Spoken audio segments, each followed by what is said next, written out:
agradecerles a todas las personas que se han conectado y se han tomado un tiempo para escucharnos. Así que bueno, nada, sin más dilaciones, vamos a comenzar con la actividad de hoy, titulada Cláusulas Generales Antiabuso y su incidencia en la aplicación de los convenios tributarios, situación pre- y post-BEPS. Para ello nos van a acompañar hoy tres expertos en materia tributaria, y en particular también en esta materia tan relevante y tan desafiante, ¿no? Les doy la bienvenida a Juliana, Álvaro y Pablo, y los voy a pasar a presentar, si ustedes me permiten. Juliana Cubillo González es doctoranda en la Universidad de Leiden, especialista en Derecho Tributario por la Universidad de los Andes, máster en Derecho Internacional Tributario por la Universidad de Ámsterdam, en conjunto con el IBFD, el International Bureau of Fiscal Documentation. Ella es de Colombia, pero bueno, ahora en estos momentos se encuentra en Países Bajos. Álvaro Villegas, de Bolivia, es LLM en Tributación Internacional por la Universidad de Florida, es máster en Gestión y Políticas Públicas del Management Development Program de Harvard Institute for International Development.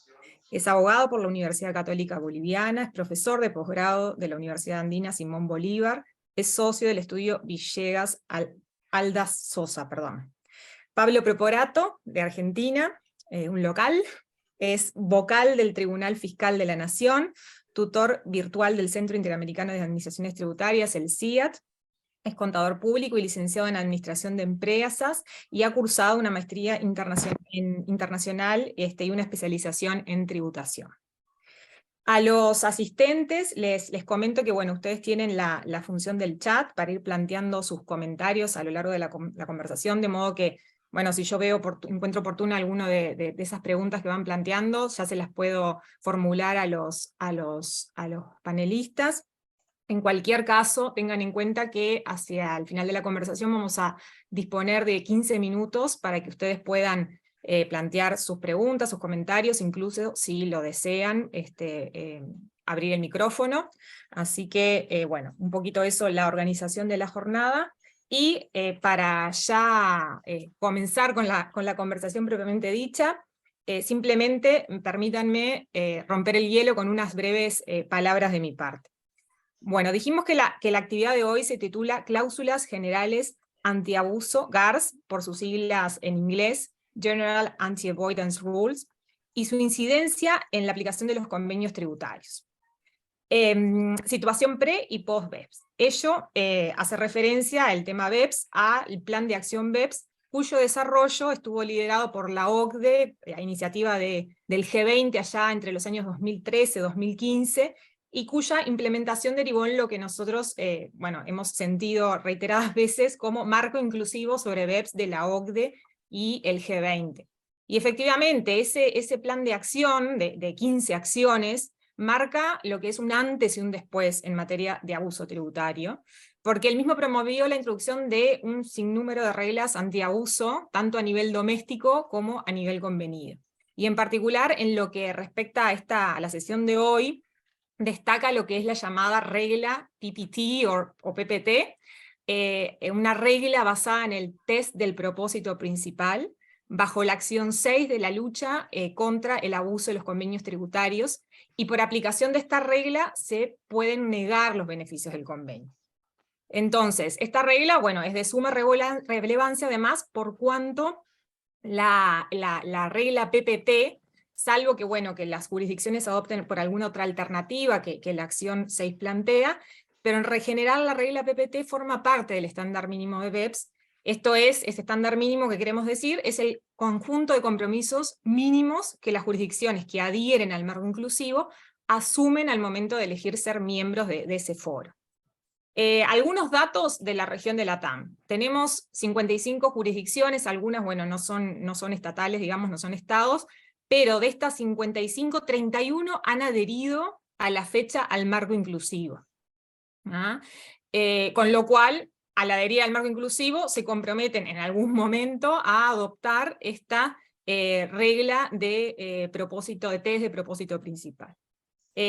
Por lo tanto, bueno, esta cuestión resulta sin duda relevante, amerita que se aborde en profundidad, Y bueno, como para ir sentando las bases de las exposiciones que van a venir a continuación de cada uno de los panelistas, me gustaría hacer una primera ronda de comentarios de los mismos, sobre cuál es su visión sobre los principales desafíos que este tipo, una regla PPT o similar, plantea a las jurisdicciones, y sobre todo, bueno, las dificultades, los desafíos que pueden presentarse para la región de LATAM, ¿no?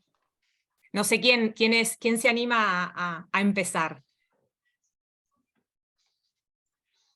No tengo problema, puedo comenzar. Bueno, muchas gracias, Andrea, la verdad que es un placer tenerte como moderadora y encantado de compartir esta reunión con Juliana y Álvaro, y por supuesto muchas gracias, Mariano, por la invitación, y al doctor Corti, y a la universidad y a la maestría por darle esta posibilidad de hablar de un tema tan relevante como es justamente el de estas reglas GAR, ¿no? Yo creo que eh, me imagino que los desafíos son mayores pre-BEPS. ¿Por qué quiero decir esto? Porque siempre la fiscalización, nosotros sabemos que va un poco atrasada, ¿no? Entonces todavía estamos viendo en casos donde, o la administración tributaria está viendo, digo viendo porque vengo de la administración tributaria, pero ya hace varios años que estoy acá en el tribunal, siempre trabaja a destiempo, ¿no? A unos periodos fiscales atrasados. Entonces, hoy nos encontramos en una situación, en el caso de Argentina, donde Argentina ha adherido al instrumento multilateral, pero todavía no se encuentra en vigencia.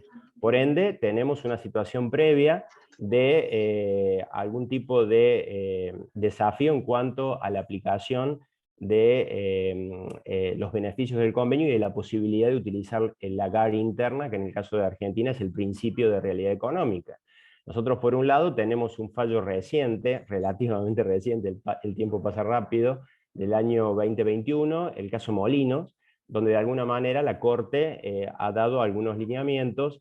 Por supuesto que tenemos gente que está a favor, gente que está en contra, siempre en esto hay argumentos para los dos lados. Entonces, para mí hay mucho desafío todavía en esa materia. Y post-BEPS tenemos, por supuesto, la amplitud que representa esta regla PPT y la forma en que se va a gestionar, ¿no? Porque es una herramienta sumamente amplia y poderosa que le da a la administración tributaria la posibilidad de denegar los beneficios. Por supuesto que el contribuyente tiene la opción de demostrar bueno, demostrar que esos beneficios le son accesibles porque responden a los principios y a la finalidad del convenio. Me imagino que ahí hay mucho de trabajo de las administraciones tributarias, hay mucha preparación justamente para aplicar esta regla, que es una regla muy poderosa. Entonces por ahí yo veo desafíos todavía de los dos lados. Eso es todo. Muchas gracias, Pablo. No sé si... Si quieres, yo continúo. Bueno, siguiendo lo que dice Pablo, sí, efectivamente hay dos tiempos. Hay una facilidad después de BEPS en el sentido de que ya todos conocemos muy bien a nivel de tratado que la cláusula general es la PPT. Es también importante resaltar que asociado con la cláusula de propósito principal, la Unión Europea, por ejemplo, que es como un segundo piso de tributación, por decirlo así, como un ente que puede hablar sobre este tema con propiedad, también ha asociado muy bien su principio contra el abuso en general de ley a la cláusula PPT y las ha alineado dentro de todas las cláusulas de propósito principal que se tienen en las directivas, que son básicamente los lineamientos que tienen que seguir todos los países de la Unión. O sea, con ese punto, pues diríamos, el PPT es lo que reina a nivel internacional. Ahora, el desafío que yo veo respecto de eso es cómo hacemos entonces para interpretar lo que tenemos varios países o lo que tienen varios países a nivel doméstico, y si eso está en violación de lo que consideramos ahora como este PPT, y de pronto más adelante hablaremos de otros temas sobre cómo hay todavía una serie de, como no de alineación total en ese sistema internacional, y que nos toca ver hacia el futuro cómo va a haber una homogenización de los términos, y no solo de los términos en la norma, sino de qué es lo que estamos combatiendo realmente con ella, ¿no? Entonces ahí también hay pues un trayecto que caminar. Sí, y antes, Álvaro, permitime, antes de pasar a tu intervención, en relación con lo que decía Pablo y lo que decía Juliana, para levantar un punto y que ustedes puedan después quizás desarrollar en sus exposiciones, justamente el tema, Pablo decía, bueno, Argentina tiene una agar doméstica que es el principio de la realidad sobre forma, Uruguay también tiene algo, bueno, del estilo. Sin embargo, y un poco vinculando con lo que decía Juliana, la reciente revisión que hizo el Código de Conducta de la Unión Europea, en el caso de Uruguay, por el tema de la exención de rentas de fuente extranjera, o bueno, la aplicación del principio de renta territorial, justamente una de las cuestiones que observó es que, bueno, una de las exigencias era tener una GAR robusta. Entonces, en ese sentido, el principio de la realidad sobre la forma no fue suficiente, y de hecho Uruguay tuvo que implementar una cláusula de estas de test de propósito principal, si bien específica para ese régimen de exención o, bueno, o no comprensión de rentas, pero bueno, un poco eso, a ver si después, más cuando hagan sus exposiciones, si podemos capaz que profundizar un poquito más en esas, lo que vos decías, bueno, tratar de identificar si esas normas están, siguen los lineamientos generales de lo que sería una cláusula general antiabuso hoy día, ¿no? No les robo más tiempo y Álvaro, te doy la palabra. Gracias, Andrea. Un gusto estar nuevamente este año también con ustedes. Gracias a la invitación del profesor Corpi, de Mariano, y por supuesto compartir con Juliana y Pablo también. Es un placer. De hecho, me gusta el análisis que ambos han hecho, y partir de lo que decía Pablo, de analizar esto que pasa antes del plan BEPS y después de BEPS, ¿no? Los retos son muy diferentes. Para nosotros, en Bolivia, la historia, la tradición o la jurisprudencia demostraba un escenario muy diferente al de Caso Molinos, toda Argentina. Nosotros siempre se ha aplicado en general, y con jurisprudencia muy clara, la imposibilidad de aplicar la norma general antielusión por encima o para negar los beneficios del tratado en mérito al pacta sunt servanda. Muy parecido a lo del último caso que tenemos en Canadá sobre Alta Capita. Vamos siguiendo exactamente esa línea, obviamente sin tener una coincidencia de criterios intencional, pero no se han presentado dificultades muy grandes en ese escenario. Obviamente tropezamos con que tenemos una GAR imperfecta, creo que como todos en América Latina, aunque la nuestra adolece de actualización, y otros adolecen de actualizarla demasiado y la hacen demasiado complicada en la aplicación, con terminología que nadie comprende perfectamente.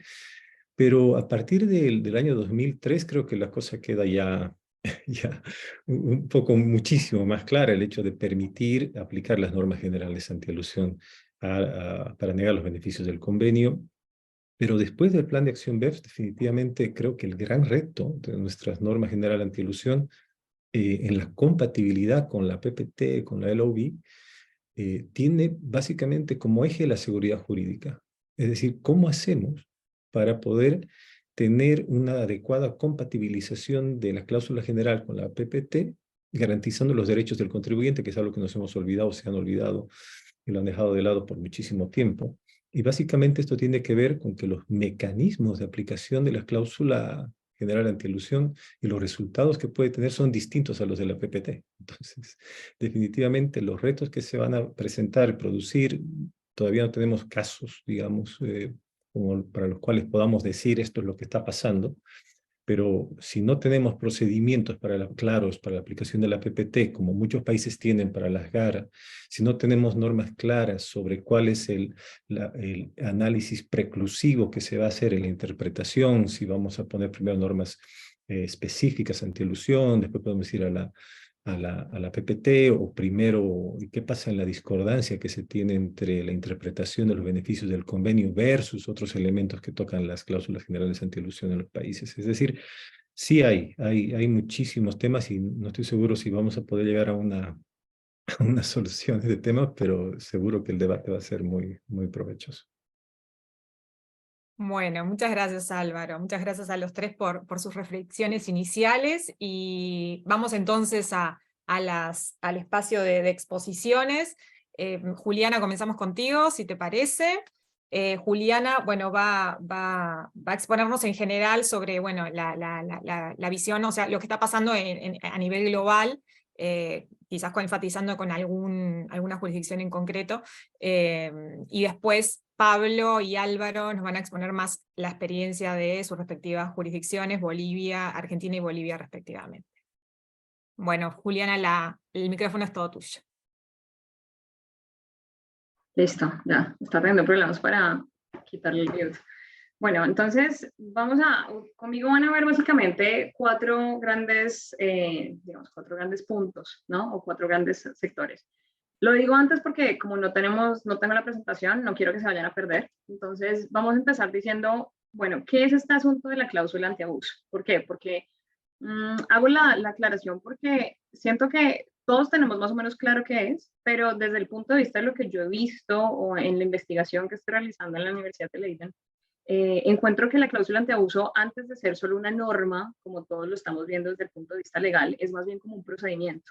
Entonces se convierte más bien en una cuestión de, bueno, ¿existe o no existe mi ordenamiento jurídico como país? Y quiénes tienen que tratar con ella y a quiénes les va a afectar, si es que les afecta o si la vamos a aplicar o no, y por qué se crea, ¿no? Y cuáles son las normas, o sea, de dónde viene, cuáles son las frases, las, digamos, palabras que pusimos dentro de esa norma.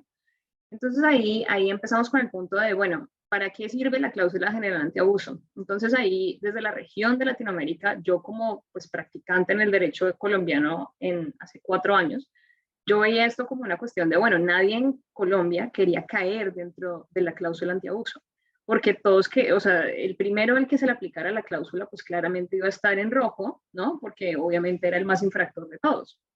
Nadie quería que esto pasara. Entonces la cláusula en ese momento, o en 2012, 2016, cuando la vuelven a cambiar, es más bien como una cláusula de disuasión, ¿no? Entonces yo evito que el comportamiento del contribuyente se convierta en algo agresivo, ¿no? Ahí es el primer punto. Estamos combatiendo el aggressive tax planning o la planeación agresiva y la convierto en una norma que está en mi ordenamiento para evitar que los contribuyentes hagan lo que no deberían hacer. Pero entonces ahí viene el otro punto que tiene que ver con eso y porque es un procedimiento, porque en una norma normal yo tendría claro qué es lo que puedo hacer y lo que no puedo hacer. Por ejemplo, yo sé que puedo mandar dividendos cross-border a otra jurisdicción y me van a grabar en tanto en la tasa del 15, del 10, del 5, ¿cierto? Pero esto no pasa en la norma general anteuso y no debería suceder, porque claramente no es la idea de la norma general anteuso. La norma general anteuso lo que va a querer es que yo como contribuyente me abstenga de usar el derecho tributario como este aliciente para beneficios que desde mi actividad comercial no estén concordantes con eso. ¿Qué significa eso? Claramente yo tengo una norma que a través de ella la administración tributaria me va a poder decir qué se puede y qué no se puede hacer con mi sistema legal como contribuyente. Entonces, esto ya abre una puerta gigante, ¿no? Y en, digamos, los últimos 8 años se ha ido desarrollando también el discurso de, bueno, ¿hasta dónde va la ley entonces? Si yo la norma que está puntualmente escrita en mi ordenamiento, no me deja entender exactamente qué me permiten y qué no me permiten hacer, ¿me pueden aplicar la norma? ¿Es esto legítimo? ¿Dónde están mis derechos como contribuyente? Y viene toda la discusión. Claramente, hoy por hoy, que aquí ya digamos que pasaríamos al segundo punto de lo que yo les voy a hablar en esta presentación, es ¿qué existe o cómo es esto diferente con lo que había antes en normas generales antiabuso y cómo se cambia con BEPS? Entonces, en el pasado, digamos a nivel global, me voy a salir un poco del tema LATAM, porque es cierto que de alguna forma en Latinoamérica nosotros tenemos un problema más puntual con el tema de evasión, que es probablemente un tema que se puede llegar a penalizar, ¿no? Donde yo tengo todo pues, un andamiaje, donde no tengo una actividad económica para nada, y para eso hay muchos ejemplos, por ejemplo, el ejemplo de de las facturadoras en México, donde había empresas que te ofrecían a ti como contribuyente, bueno, yo te hago un resto de facturas y te digo que estos todos son gastos tuyos cuando realmente no hay ninguna transacción que lo soporte. Entonces, con ese tipo de situaciones, Latinoamérica tiene digamos, una experiencia larga en cómo hacer para evitar que esto me suceda, que eso es evasión con toda. Pero no va a ser lo mismo, o simulación, que de esas también había un montón de andamiajes que no existen. Pero con lo que venimos llamando antielusión, que es probablemente lo que ataca una norma general antiabuso, pues tenemos un panorama completamente diferente, donde no va a ser lo mismo. Y el problema con eso en general es que al aplicar cada una de estas, o revisar cada una de estas situaciones, hay normas diferentes para cada una. Y esto, ojo, no solo en el ordenamiento de los países de Latinoamérica, sino también en el español, por ejemplo, donde hay una norma de simulación, hay otra seguida de una norma que se llama la aplicación en contrario al objeto de la ley, y otra norma que también está ahí aparejada a las dos, que nunca utilizan porque cayó en desuso. Entonces, con este reguero de ideas, llegamos al punto en el que esa situación o esa visión que tenía Latinoamérica sobre lo que es el abuso tributario se veía muy diferente para otros países que estaban del otro lado del mundo. Entre eso, los europeos y los no europeos. Por ejemplo, Australia empieza a aplicar su norma general antiabuso desde 1936 más o menos. Y la sigue aplicando con toda la tranquilidad del mundo hasta 1970, donde le cambia la Corte Suprema y la Corte Suprema empieza a decir, ¿sabe qué?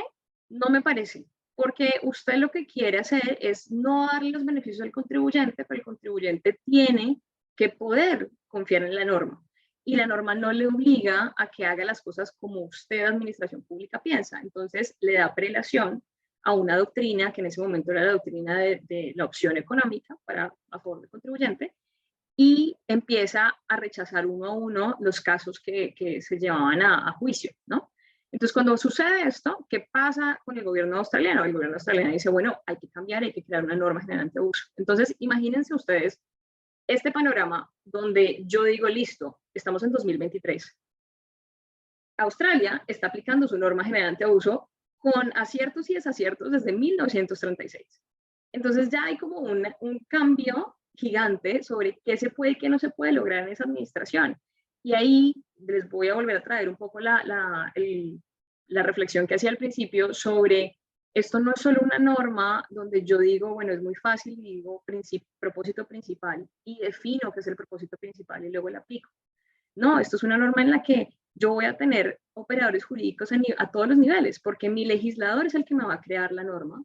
Vamos a tener que buscar, como país de alguna manera, saber qué es lo que quiso el legislador decir con eso y dónde está la exposición de motivos y en qué otro país, si hizo un estudio de derecho comparado, se basó para hacer esto. En Argentina, por ejemplo, Pablo ahorita de pronto les comentará, o no sé, hay una historia, la situación histórica es que Argentina se basa un poco en una ordenanza de 1919 alemana para saber más o menos cuál es el contenido de la norma que va a tener. Y esas conexiones directas pues se tienen que mirar, porque si yo quiero saber qué significa propósito principal o la cláusula o el punto que se elija, el estándar que se elija, yo tengo que saber de dónde viene. Y también encima de eso, cuando llego al siguiente nivel, que es legislador, luego vengo a la administración tributaria, pues la administración que me la va a aplicar y antes de que la aplique, me va a permitir a mí como contribuyente saber, bueno, la administración puede generar nuevo conocimiento y decir, aquí en este país se va a permitir esto o no se va a permitir aquello. Y eso está conectado en todo lo que tiene que ver con BEPS, porque BEPS viene a decirte, vale, yo te permito a ti, o sea, primero, por BEPS, bajo acción 6, solo tenemos la cláusula PPT, que eso facilita las cosas, digamos, para el tema internacional. Pero si yo tengo un caso en el que supongamos que mi país de origen, sea el que sea, decide que va a aplicarlo, pero va a aplicar la norma local, porque supongamos que el beneficio que me va a desconocer como contribuyente es un beneficio que no necesariamente me lo da el tratado. Digamos que no, o sea, si es un beneficio del tratado, podría ser una reducción en una tarifa, o podría ser no grabar una cierta renta porque la está grabando otro país. Pero si supongamos que la discusión, el argumento que se genera a nivel digamos, de la autoridad pública es, no, es que yo no te estoy desconociendo el tratado, la aplicación del tratado, te estoy desconociendo un beneficio que está por debajo del tratado en la ley local, porque muchas veces puede suceder que el beneficio originario que me permite llegar al tratado viene desde la ley local. Entonces, cuando llegue a ese punto, lo que me va a servir a mí no va a ser hablar de, bueno, yo cumplo con lo que dice la ley internacional y yo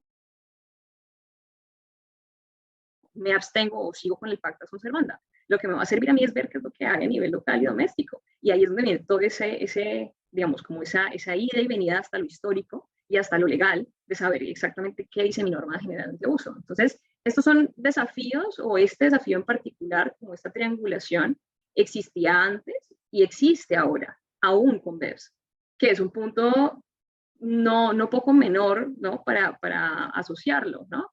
Hay otros asuntos con esto en cuanto también a la aplicación de la norma a nivel pues de la autoridad tributaria del país en el que yo estoy, y es, bueno, qué tan desarrollado estoy yo como país para invertir en que mis funcionarios se actualicen y entiendan cómo se opera esta norma, porque también existe la situación del balance entre cuando yo quiero que los contribuyentes se porten bien y cuando yo necesito que igual se mantenga la inversión en mi país.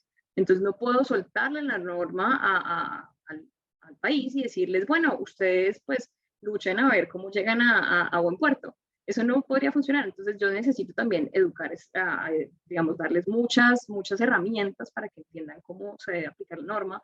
También necesito, por ejemplo, darles la oportunidad de saber quién es el que decide al final qué se hace con la norma y qué no, ¿no? Saber exactamente cuál es la dependencia que tiene la posibilidad de aplicarla, si hay un comité o no hay un comité. Esto también va a depender de la forma en la que se redacte la norma y el reglamento de la norma, que entiendo también le compete dentro del tema de gobierno a la autoridad tributaria o administrativa. Y en última instancia, bueno, ahí me falta un punto, y es el punto de cómo integro yo al contribuyente al proceso. Porque en algún punto yo voy a tener que llamarlo y decirle, vea, señor contribuyente, usted se salió de la línea y se salió por esta y esta razón, y yo necesito que usted me devuelva acá y me diga exactamente por qué yo estoy en lo correcto como administración tributaria, o estoy juzgándolo mal, porque me tiene que traer pruebas, ¿no? Está el derecho, el respeto del derecho en el tema procesal, ¿no? A defenderse, el derecho a la defensa. Entonces, eso hasta ese punto. Y si luego nos vamos allá, llegamos al tema judicial. En el tema judicial, como les decía con el ejemplo de Australia, pues ya tenemos una situación en donde yo puedo estarme alineado claramente en el legislador dijo esto, yo como administración tributaria digo esto, que está alineado con lo del legislador, hicimos todo el proceso. Si llegamos al punto judicial y el juez opina que no, que esto no es así, que no va a funcionar, y cambia de opinión, entonces eso también va a ser otro escaño en el que yo voy a tener que testear qué tan segura es la norma generante de uso que tengo y qué tan buena va a poder funcionar.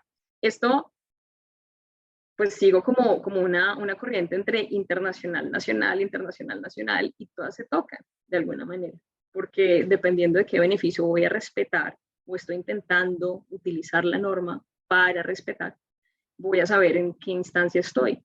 Si estamos hablando de un problema de respetar el pacta sunt servanda o no, si estamos hablando de un problema de, bueno, cómo integre yo esa norma a mi ordenamiento nacional, y si esa integración me permite, como decía Álvaro, cruzar por encima de lo que dice el tratado o hacer algo distinto. En Australia también, otra vez, eso es un ejemplo. Ellos tienen como decirlo, como un intermedio donde metieron su norma general antiabuso, y ese intermedio hace que la norma general antiabuso tenga su propia estancia fuera de su derecho local, y pues no sé si necesariamente encima o a la par del derecho internacional.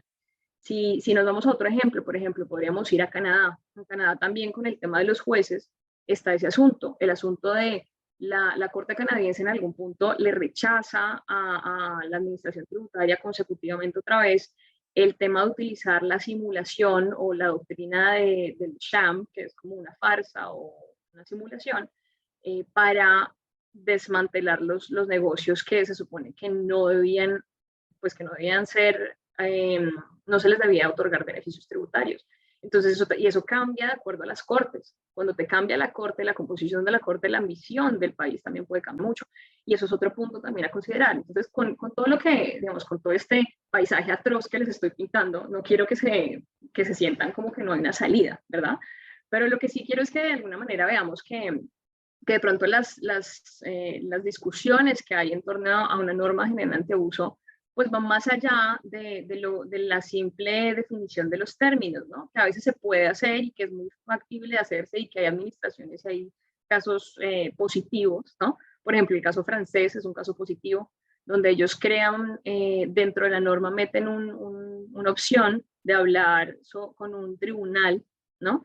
previo a definir, o sea, un tribunal conformado, digo, un tribunal no judicial, sino externo, como de consultoría, para definir si se puede aplicar o no se puede aplicar la norma, ¿sí? Y ese tribunal lo han desarrollado de una manera que es impresionante, o sea, ellos han puesto todos los puntos de, bueno, se va a conformar con esta persona del ministerio, de los contribuyentes, de la academia, de toda parte, es clarísimo.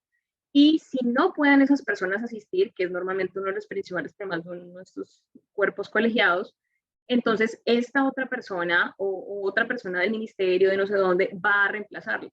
Que eso es un nivel súper largo de visionario sobre la práctica de la norma, que es genial. Es decir, podríamos seguir ese ejemplo y pensar como dentro de Latinoamérica hasta dónde vamos a llegar con esto y qué se puede hacer.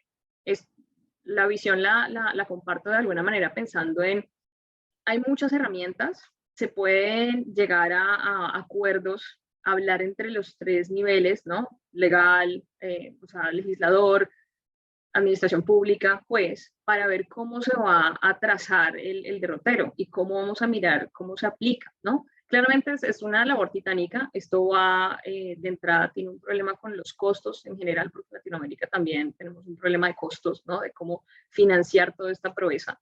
Y si inclusive nos interesa financiar la proeza, porque en medio de todo, pues como ya decía antes con el ejemplo de mi propio país, en algún momento no había necesidad de financiarla, había necesidad de tener la norma, ¿sí? Y de manejarlo de alguna manera desde un punto de vista disuasorio.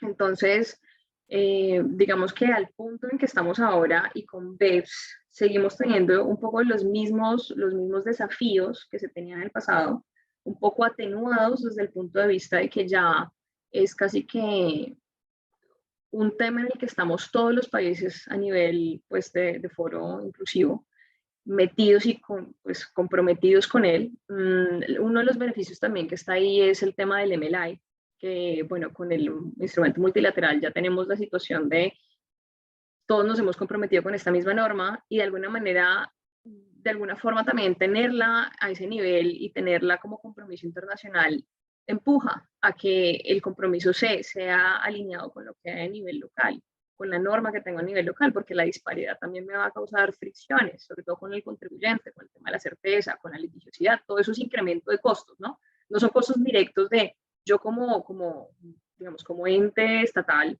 definiendo cómo va a ser el procedimiento de la aplicación de la norma, pero sí costos de litigio, que también es un tema que se ve y se ve, por ejemplo, también en Australia nuevamente, donde Australia, por ejemplo, decide aplicar todas estas normas, no aplica no crea una nueva norma antiabuso doméstica, porque ya tenía una y bueno, no necesita cambiarla, pero al tiempo, hace un año más o menos, la nueva propuesta del último gobierno es implementar la acción 4, que trae estas limitaciones a la deducibilidad de gastos porque la litigiosidad incrementó justamente en ese tema por un cambio con unas normas de precios de transferencia también asociadas con BEPS. Entonces, lo que hay también en la mente, digamos, o lo que debería estar en la mente del gobierno de alguna manera, es esto, es, bueno, cómo me está impactando el cambio a nivel internacional con todo lo que estoy haciendo como país y cómo se deriva eso, cómo se puede racionalizar a través de estas nuevas normas, ¿no? Si tiene que ver también con mi norma general antiabuso o no, ¿no? Entonces, quizá para redondear el punto y pues como punto 4, porque creo que el 2 y el 3 ya más o menos los hice, pre-BEPS, post-BEPS, yo diría que hay que ver también un poco como la norma general antiabuso, no tanto como esta cuestión oscura, que no entendemos de dónde viene, por qué llegó ni nada, sino recordar las lecciones históricas, lecciones que quizás son lecciones de otros países, que no son propiamente los de la región latina, que estos países también las traen, porque hay que recordar también que BEPS se forma desde un colegio de representantes de países que hablan sobre sus experiencias y cómo resolver los problemas del base erosion y profit shifting, ¿no? Y se toman las lecciones de esos países. Entonces, de alguna manera, una cláusula como la de propósito principal no es una cláusula que llegue del cielo, es una cláusula que ya en otras administraciones, en otras jurisdicciones se ha trabajado con ella mucho tiempo, ya la han implementado muchas veces, han tenido unas desavenencias.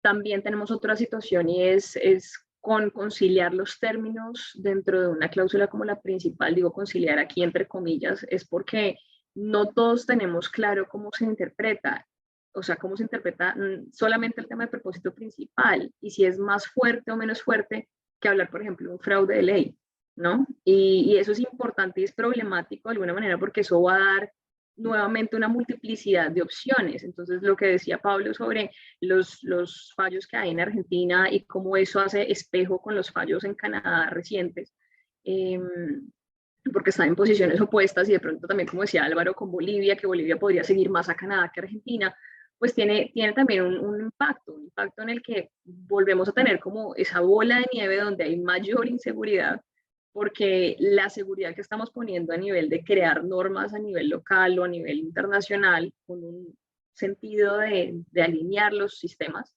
vuelven a diverger en cuanto a cómo se estudian esas normas.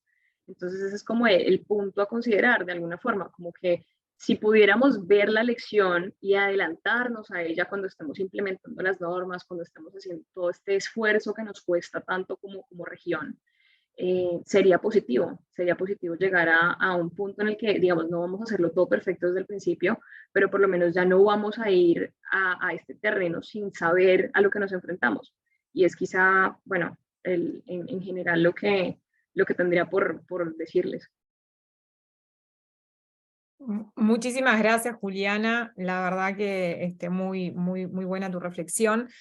Hablaste de mejores prácticas, procedimientos, herramientas, entonces voy a aprovechar, porque aproveché en el chat a compartir el enlace del toolkit para el diseño e implementación de normas generales antiabuso, domésticas e internacionales que publicó el CIAT en el proyecto en el que participó en su elaboración la Universidad de Leiden, el grupo de Global Tax Gov, que Juliana integra, y bueno, y Juliana fue una de las involucradas directamente en el proyecto, con lo cual ahí para los asistentes tienen ustedes el enlace para acceder a esta información sumamente interesante y que también profundiza todas estas cuestiones que Juliana nos viene presentando. Hablando de jueces, también voy a paso con Pablo, si te parece, así también nos contás un poco la experiencia de Argentina y también quizás tu experiencia personal en tu rol en el Tribunal Supremo. Bueno, muchas gracias. Gracias, Juliana, también por la presentación, muy buena, muy clara, muy completa.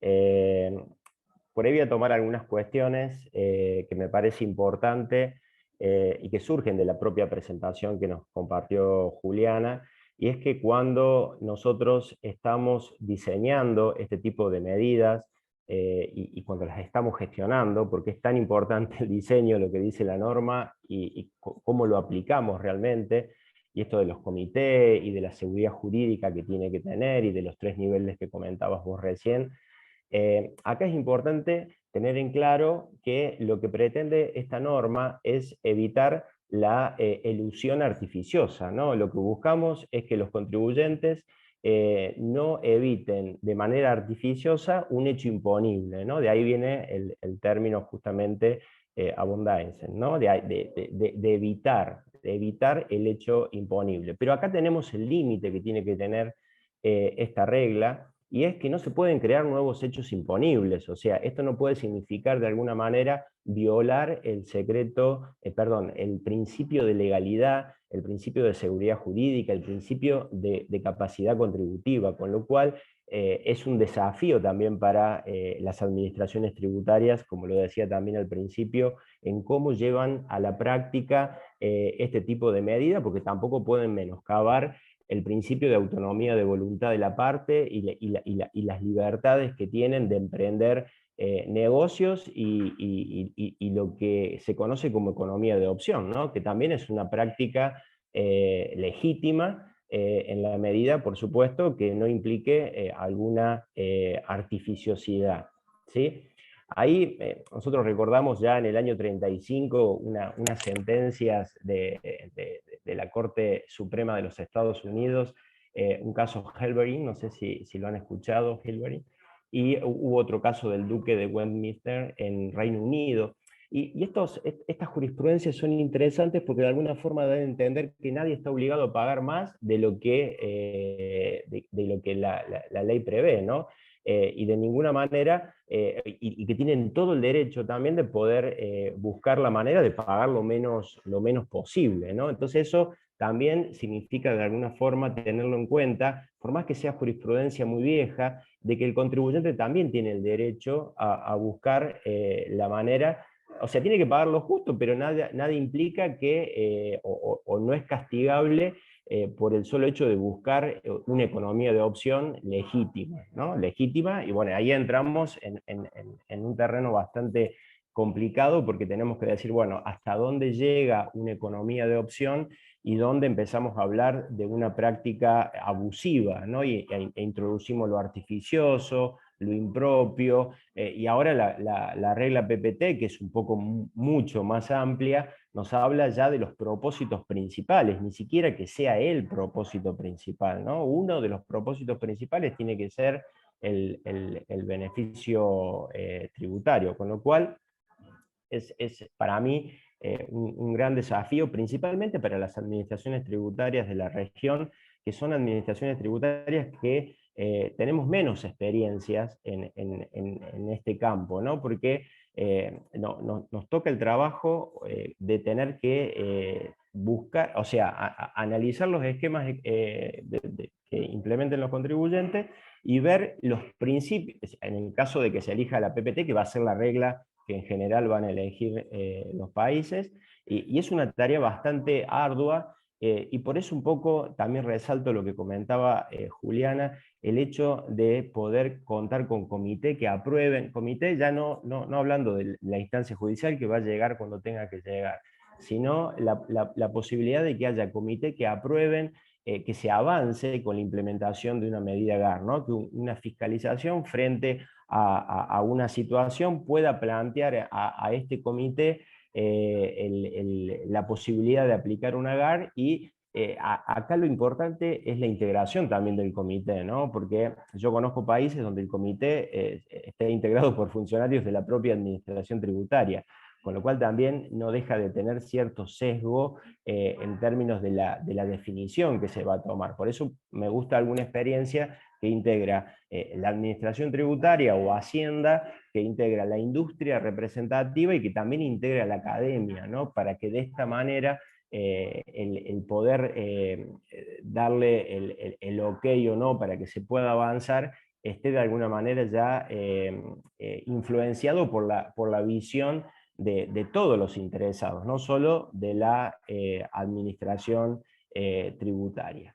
Bueno, creo que con eso simplemente quería acotar algunas cuestiones a lo que había comentado Juliana, pero no había mucho más por decir. Bueno, nosotros tenemos una regla GAR, una regla general que es conocida como el principio de realidad económica. El principio de realidad económica está en el artículo 2 de nuestra Ley de Procedimientos Tributarios. Se las voy a leer porque siempre es bueno leer lo que dice la norma y tener en claro hacia dónde apunta. Como bien lo comentaba Juliana, tiene un origen de la doctrina alemana, ¿sí?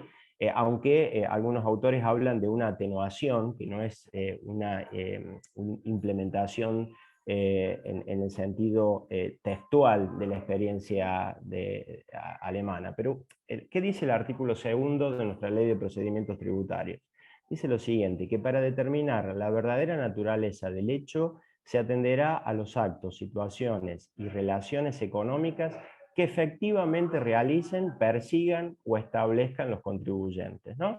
O sea, en esa primera parte me está diciendo, voy a mirar realmente lo que se hace, lo que se persiga, lo que hayan hecho los contribuyentes, dándome alguna idea que una cosa es la forma y puede que la realidad subyacente sea diferente. Continúa diciendo que cuando estos sometan estos actos, situaciones o relaciones a formas o estructuras jurídicas que no sean manifiestamente las que el derecho positivo ofrezca o autorice para configurar adecuadamente la cabal intención económica y efectiva de los contribuyentes, cuando se elige una forma impropia, una forma que no sea la que el derecho haya reconocido en función de la intención efectiva, ¿no?, que tenga el contribuyente, y que se demuestre, por supuesto, porque va a ser la administración tributaria la que va a tener que, de alguna forma, decir que esa forma no es la forma típica, la forma natural, la forma que el derecho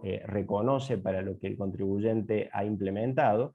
Dice, se prescindirá de la consideración del hecho imponible y se va a ir al hecho real, ¿no? Y se considerará la situación económica real como encuadrada en las formas o estructuras que el derecho privado les aplicaría con independencia de las que hubiera escogido el contribuyente, o les permite aplicar como las más adecuadas a la intención real de los mismos, ¿no? O sea que nosotros tenemos acá que tomar en cuenta que la norma es bastante rigurosa en cuanto a que no sean manifiestamente las que el derecho privado ofrezca, ¿no? Está poniendo ahí una condición de excepcionalidad en la aplicación, justamente en el resguardo de esto que decíamos al principio, de que aunque queda claro lo que se persigue con la norma, de ninguna manera en manos de la administración tributaria se van a crear hechos imponibles que la propia norma ha establecido, o mayores cargas tributarias que la capacidad económica real que tenga el contribuyente, ¿sí? Esta norma nosotros la tenemos desde el año 46, recordemos lo que comentaba también Juliana, que es una norma que nosotros la hemos recogido de la tradición germano-italiana, ¿sí?, con ciertas reservas, con ciertas atenuaciones, en el sentido de que la teoría de aquellos países considera que el derecho tributario solo se considera el contenido económico del negocio por la capacidad contributiva que revela, y nosotros en nuestro caso tenemos, por lo que les comenté, algunas atenuaciones. Justamente comentaste,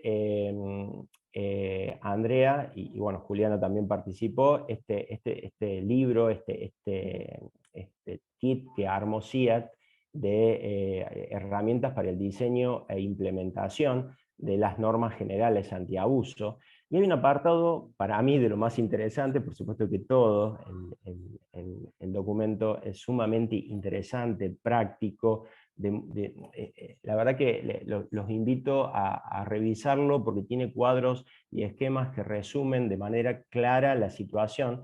Pero yo en este punto destaco el apartado 2.22, que dice: ¿puede un país basarse en el comentario del modelo ONU o OCDE o en un agar para combatir la elusión tributaria?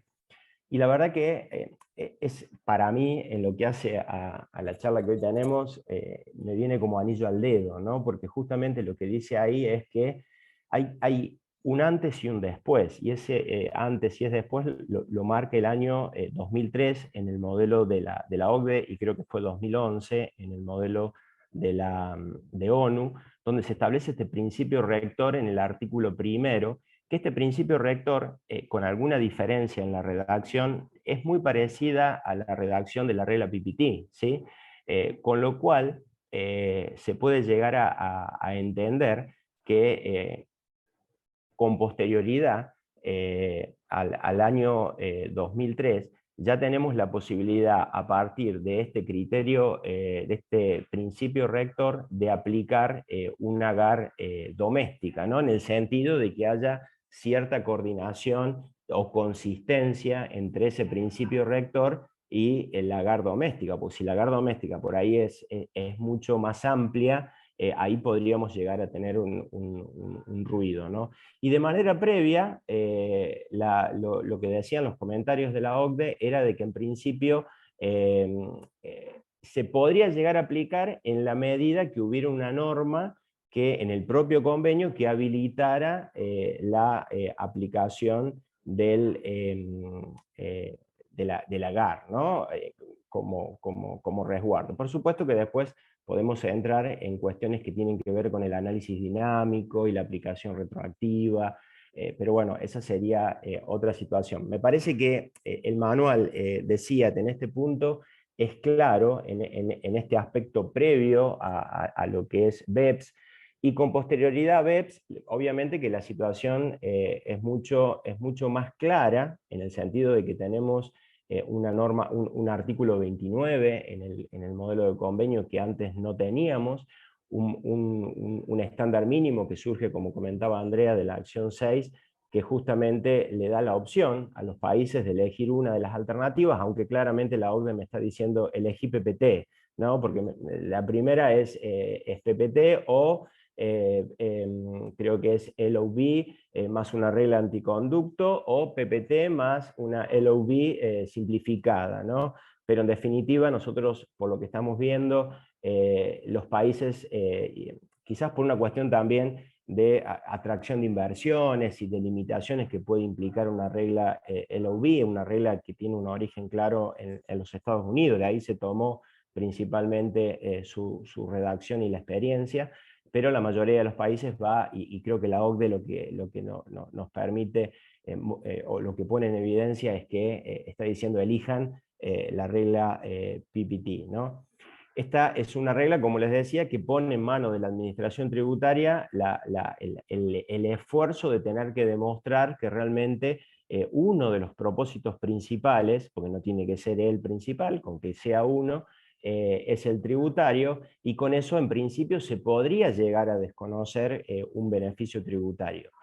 Y esa sería la condición subjetiva. Y después tiene el contribuyente la posibilidad de decir, no, bueno, el beneficio me corresponde, y va a tener que demostrar que responde a los fines y a los objetivos que tiene el convenio, lo cual también para los contribuyentes es todo un desafío. Sería bueno que esta regla, lo bueno es que es una regla consensuada a nivel internacional.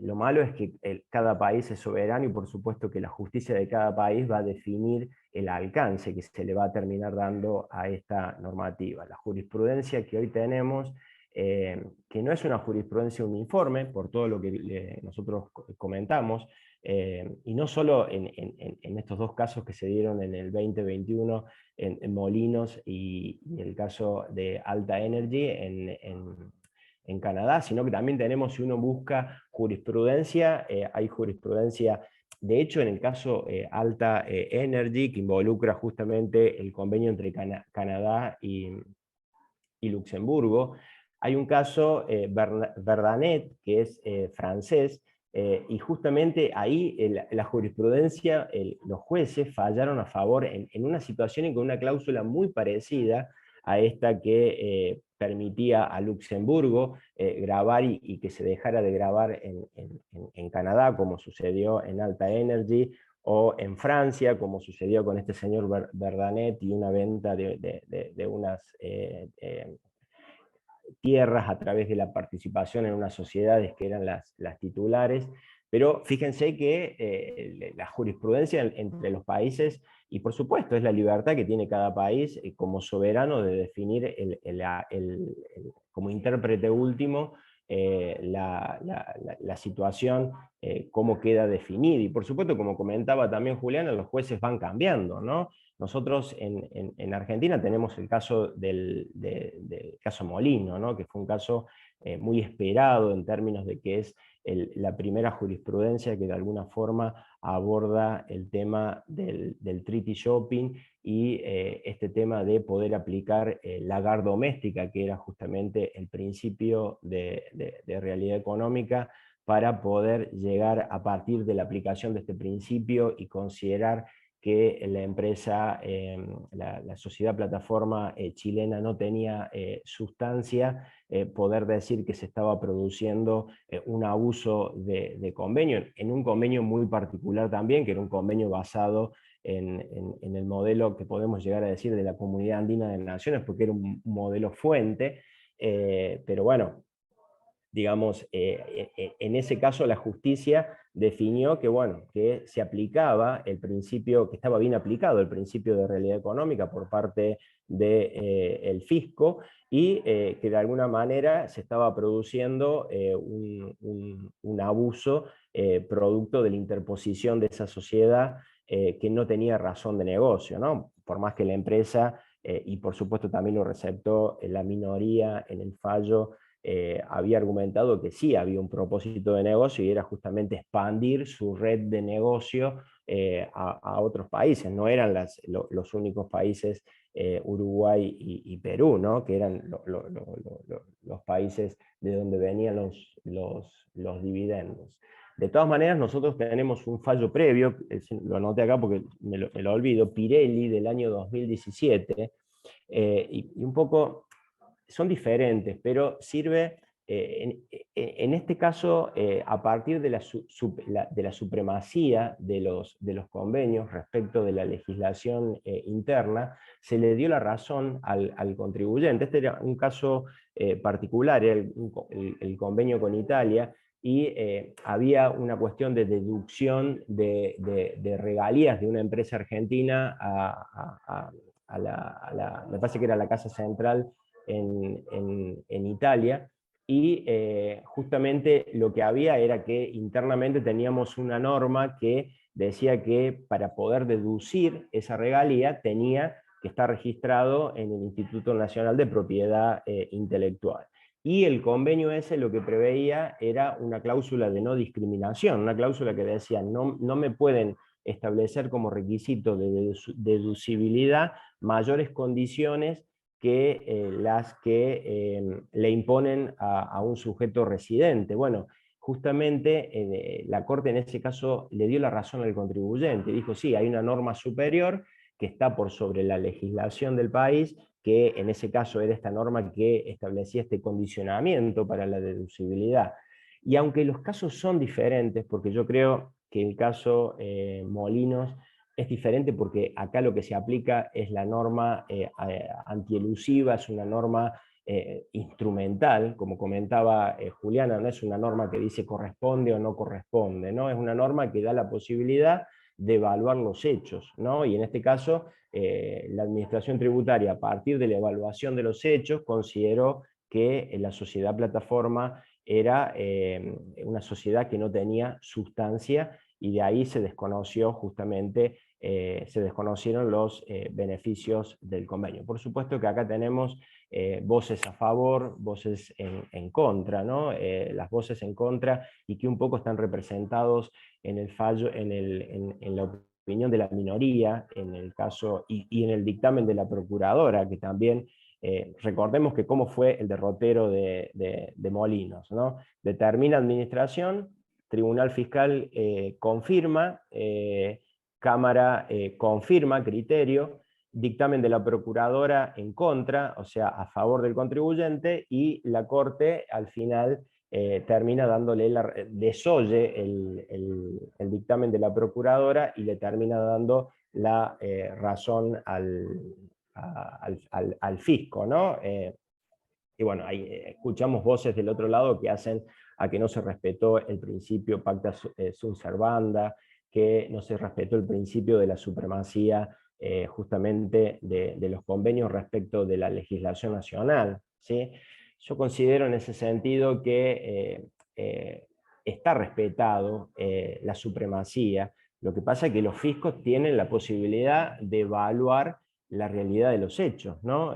Por supuesto que es un tema que genera debate. Y ya cerrando, porque suelo hablar mucho y por eso trato de no hablar tanto, nosotros recientemente en el Tribunal Fiscal sacamos un fallo, si me permiten lo voy a recordar, el fallo Lutz fue del año 2022, si no me equivoco, déjenme que lo corroboro. No, sí, 2022. Este caso también involucraba una situación con el convenio con Austria, ¿sí? Un convenio que después se terminó denunciando y renegociando. ¿Cuál era la situación acá? Acá era la situación de un impuesto patrimonial, nosotros tenemos el impuesto a los bienes personales. Este impuesto patrimonial grava la tenencia de los bienes al 31 de diciembre de cada año, ¿no? ¿Qué pasa? El decreto reglamentario introduce una especie de norma anti-evasión propia que dice que cuando a partir de una práctica de evasión se pueda, o cuando existan variaciones al final del ejercicio que den a entender una práctica de evasión, porque justamente es un impuesto que es una foto al cierre del ejercicio, el fisco va a poder grabar proporcionalmente por los periodos en que se tuvo la tenencia. A ver si se entiende. Uno paga por los bienes al 31 de diciembre. Pero ¿qué pasa? Unos días antes yo me puedo pasar a bienes exentos, ¿sí? Entonces al 31 de diciembre voy a estar con bienes exentos. ¿Qué sucedía en este caso? Al 31 de diciembre estaban con títulos públicos de Austria, ¿sí? El convenio con Austria establecía que la potestad tributaria por esas rentas la tenía Austria. Seguían los días y la empresa volvía a sus inversiones que no eran los bonos de Austria, ¿no? Entonces el fisco lo que determina en ese caso era que el contribuyente de alguna forma estaba utilizando el hecho de que sea un impuesto patrimonial, una foto al cierre, y se posicionaba al 31 de diciembre y aprovechaba el beneficio de este convenio que justamente le daba la potestad tributaria a Austria y que en Austria no se lo grababa. ¿Qué pasa? Bueno, eso llega acá al tribunal y por mayoría se le dio la razón al fisco, ¿sí? Aunque el antecedente no es, tiene algún parecido con el caso Molino, en el sentido de que hay un acuerdo internacional y que hay una cuestión de supremacía. Yo creo que acá el condimento adicional es que la norma esta anti-elusión, ¿sí? Es una norma que está en un decreto reglamentario. Entonces ahí vino un poco el debate en el sentido de que la opinión minoritaria consideró que ese decreto estaba excediendo el marco legal y la opinión mayoritaria consideró que sin ese decreto el impuesto pierde contenido, porque claramente al ser un impuesto el 31 de diciembre, si no se pone una norma de ese tipo, claramente nadie puede llegar a pagar el impuesto porque todos se pasan a rentas exentas al 31 de diciembre, a bienes exentos porque es un impuesto patrimonial. Así que por mayoría se le dio la razón al fisco. Bueno, se confirmó de alguna forma esta especie de uso indebido del convenio, ¿no? Porque acá no era una cuestión de interposición, sino de buscar la manera de posicionarse en una renta que tenía un tratamiento especial y que era que le daba la potestad tributaria al otro país, y acá no estaba involucrada la GAR interna general, que era el principio de realidad económica, pero estaba involucrada esta norma reglamentaria con este condimento de la constitucionalidad de esta norma. Así que bueno, con esto un poco les comenté muy rápidamente la situación de Argentina, la experiencia. Estamos esperando la implementación, por supuesto, del MLI, y Argentina, como la mayoría de los países, hemos hecho opción de la regla PPT. Y bueno, y esto implica desafíos a futuro que no son pocos por todo lo que comenté. Bueno, Andrea, quedo abierto después al final para las preguntas. Muchas gracias, Pablo, excelente. Ahí yo compartí con uno de los participantes, fíjate por las dudas, si no metí la pata, Pablo, él preguntaba por el caso Lutz, que lo haya escrito bien. Y bueno, Pablo, estaremos, sí, porque claro, Argentina es uno de los signatarios. Hay son 12 signatarios en América Latina y el Caribe que han firmado el MLI. 7 lo han ratificado. Todavía queda Argentina, Colombia, Jamaica, Perú por ratificarlo. Y Curazao, que bueno, que en realidad es un país autónomo del Reino de los Países Bajos. Bueno, Álvaro, te paso la palabra, y bueno, nos va a compartir Álvaro la experiencia de de Bolivia, que además es uno de los países de la región que aún no ha adherido al marco inclusivo. Bueno, no sé si no sé si lo hará en algún momento, pero bueno, te cedo el micrófono, Álvaro. Muchas gracias. Gracias, Andrea. Sí, muy interesante, ¿verdad? Las dos exposiciones me dan muchísimo para poder comentar, pero es difícil no repetir todo lo que ya se ha mencionado, porque se ha hecho una muy buena cobertura. Y lo que quisiera hacer es partir del gran problema que significa para todos los países, para los contribuyentes, por supuesto, el hecho de compatibilizar dos normas generales antielusión que tienen un origen diferente. La PPT es una norma convencional, es decir, acordada entre dos estados, mientras que la norma general antielusión interna es una decisión unilateral y soberana de los estados. Por supuesto que en esto, lo más probable, salvo algunas experiencias europeas, es que exista una incompatibilidad en el diseño y el objetivo que tiene una norma general antielusión interna con la PPT. Esta es una realidad, pero indudable, porque uno va viendo configuración de las diferentes cláusulas generales antielusión en Latinoamérica y definitivamente encuentra una variedad, todo un buffet para elegir entre todas las formas posibles en que ésta se configura. Partamos del principio de que no todos los países tienen una norma general antielusión bien definida, o al menos en los estándares que uno piensa que lo puede tener de acuerdo a lo que debería definir una ley.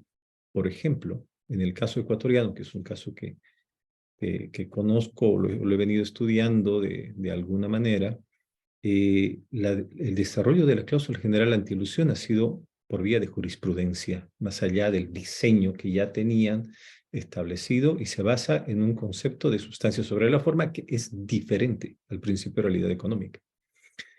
En el caso específico de Bolivia, existe algunas personas o corrientes que consideran que Bolivia no tiene una cláusula general antielusión per se.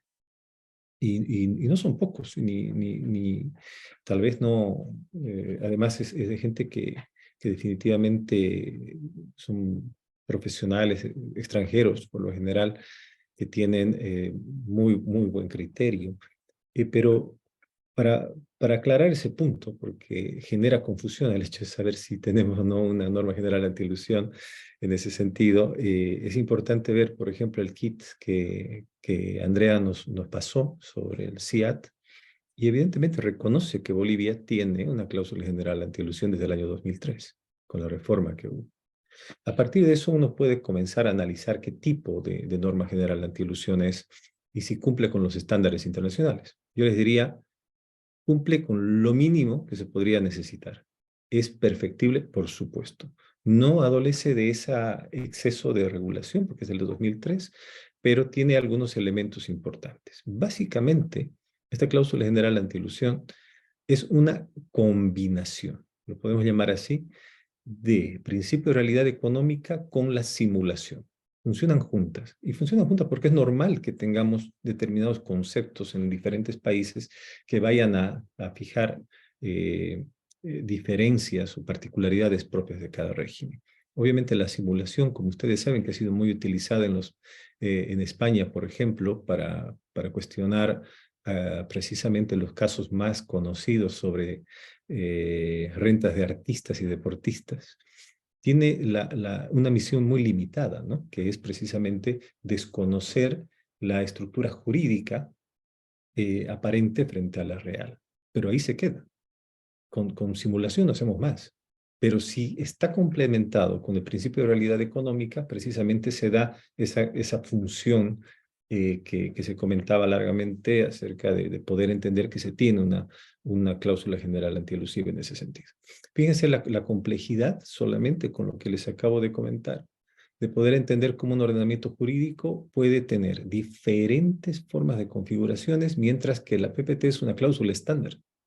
Es decir, al ser un estándar mínimo, las modificaciones que se pueden hacer son muy limitadas. Claro, lo que pasa es que ya el modelo de convenio de la OECD comenta ya, o en la parte de los comentarios, el artículo 1, lo que comentaba también Pablo, evidentemente hace referencia a que si bien se puede aplicar la norma general antielusión de los países de manera interna, ratificando la línea del año 2003, y creo que sobre eso ya tenemos un camino recorrido que no vamos a volver atrás para nada, todavía se tiene una línea en la que la OECD claramente establece que en caso de conflicto, ¿sí?, entre la norma interna y la norma establecida en el convenio, debe primar la norma del convenio. En el caso, por ejemplo, Molinos, que teníamos que creo que todos en América Latina lo hemos seguido como si fuera un campeonato de fútbol, definitivamente no tenían esa cláusula, porque justamente como comenta Pablo, ese convenio está basado en un modelo antiguo de la década de los 70 de la Comunidad Andina. Y no, ni idea de poder tener una cláusula mínimamente parecida a lo que hoy se tiene. Entonces, esa es precisamente la discusión que tenemos. El momento en que los países comiencen a adoptar de manera efectiva, con el recuento que hizo Andrea, el MLI o las negociaciones bilaterales, se van a enfrentar precisamente con este problema. ¿Cómo hago para congeniar dos aspectos que son diferentes en la aplicación? La PPT básicamente tiene test de beneficio, test subjetivo, que es el propósito, y test objetivo, el cumplimiento del objeto y finalidad del convenio. Esas tres características, esos tres pasos que se tienen que seguir como un test, no son necesariamente idénticos en la legislación interna y pueden llegarse a resultados muy diferentes. En el caso de los países que han decidido no optar por la suscripción del MLI, yo desearía pensar que en el caso boliviano precisamente ha existido un análisis minucioso acerca de eso, uniendo una línea o siguiendo una línea muy razonable de poder negociar uno a uno o renegociar uno a uno los convenios y poderlos suscribir de una manera mucho más, con más calma y mejor negociados para poder evitar este tipo de problemas. Y esto no es una posición solamente de Bolivia, ¿no? Y claro, tenemos países como Estados Unidos, tenemos a Brasil, tenemos Ecuador, que no han firmado el MLI. Entonces, solamente si nos damos cuenta dentro de los países de la comunidad andina, que es la única integración que posiblemente sea similar e incluso yo diría está más avanzada que la propia Unión Europea en materia tributaria relacionada con la solución de conflictos, la armonización, etcétera, de algunos aspectos específicos, definitivamente creo que que Ecuador y que Bolivia no estén alineados en esto deja muchas dificultades en la armonización de estas ideas, que las voy a comentar también enseguida. Sin embargo, es un aspecto muy difícil para países que tienen poca capacidad de negociación. Lo que va a suceder, como está sucediendo con el caso de Alemania, que está comenzando una renegociación del convenio con Bolivia, es que Alemania obviamente va a ir con el modelo de la OECD, Bolivia manifiesta que va a ir también con el modelo de Naciones Unidas, pero obviamente coincide con los criterios principales de la lucha contra la elusión fiscal internacional, y eso significa aplicar la cláusula PPT. O sea, no hay cómo, siendo un país como Alemania, que tiene que cumplir el estándar mínimo, el convenio entre ambos países no se incluye esa cláusula. O sea, eso va a suceder tarde o temprano, generando este tipo de problemas. Yo no sé cómo, o sea, definitivamente el tema es, por ejemplo, en el caso argentino, que tiene principio de realidad económica, es muy similar al caso boliviano porque aplica y exige que se presente una situación de abuso de formas. Sin abuso de formas, esto no se puede aplicar. Y esa es una cuestión totalmente diferente a lo que la PPT está buscando. Absolutamente diferente. Entonces, la idea y lo que va a tropezar Bolivia en su momento va a ser precisamente el hecho de compatibilizar esto a la larga, ¿no? Un aspecto adicional que quisiera comentar es básicamente que que si se implementa esto y la incompatibilidad de ambas disposiciones, van a generar conflictos a nivel judicial, y esto lo vamos a ver definitiva en muchísimos años más. Me gustaría hacer mención a un fallo, ya que se hablaba sobre el tema de impuestos patrimoniales, donde, por ejemplo, tenemos que analizar todo en función de cuál es el resultado, ¿no? Si el resultado de la aplicación del convenio nos conduce a una figura de elusión o de doble no imposición, bueno, estaremos aplicándola de manera adecuada a las cláusulas. Y en el caso específico de la comunidad andina, en una controversia entre contribuyentes de Colombia y de Perú sobre el impuesto patrimonial, precisamente, se llega al resultado de que precisamente se tenía una situación muy similar a la que comentaba Pablo, de doble no imposición. Al final el caso termina en el Tribunal Andino de Justicia. Y para los que no conocen esa forma de aplicación del tribunal, es un tribunal que actúa, que forma parte de toda la comunidad andina y que tiene intervención obligatoria en todos los casos que tengan que ver con la aplicación de la decisión 578. Eso quiere decir que hay una corte de carácter internacional que toma decisiones antes del procedimiento, toma orientaciones antes del pronunciamiento final en la etapa judicial de los países miembros. Cumplimiento obligatorio consultar al Tribunal Andino de Justicia. Y en este caso, precisamente lo que hace el Tribunal Andino de Justicia, sin tener un esquema adecuado dentro de la misma decisión, es negar los beneficios del tratado porque el resultado obtenido por las partes ha sido precisamente el de tener una doble no imposición internacional. A mí lo que me preocupa básicamente son situaciones en las que el contribuyente se encuentra, dicho todo esto, en una situación de inseguridad jurídica muy grande que todavía no le estamos solucionando y que tiene que partir por algunos mecanismos claves. No creo que podamos llegar a una compatibilización a nivel regional de nuestras normas generales antielusión. Sin embargo, hay estándares que se han comentado ya, que van a ayudar a que esto funcione mejor. Uno de ellos es el hecho de tener un comité, pero como decía Pablo, depende cómo esté formado ese comité para poder permitir una cláusula de ese tipo. Y si esto puede ayudar a que este mecanismo sea de última ratio, está perfecto. Entonces, además de eso, es el procedimiento y el efecto preclusivo que les comentaba. Básicamente debería ser, desde mi punto de vista, que si tienes una norma específica antielusión, tiene que aplicarse primero la norma general antielusión. Y no solamente primero, para mí es solamente esa cláusula. No puede después la administración tributaria interpretar de forma acumulativa, que tiene derecho a aplicar de manera acumulativa todo. Es decir, no me funcionó la cláusula de thin capitalization, entonces me voy a ir a la cláusula general antielusión.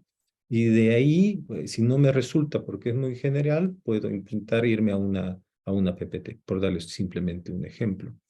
Esto está sin procedimiento en el convenio. Es decir, podemos tener una regulación interna que te permita ese tipo de orden, pero en el convenio se carece absolutamente de esa forma de aplicación.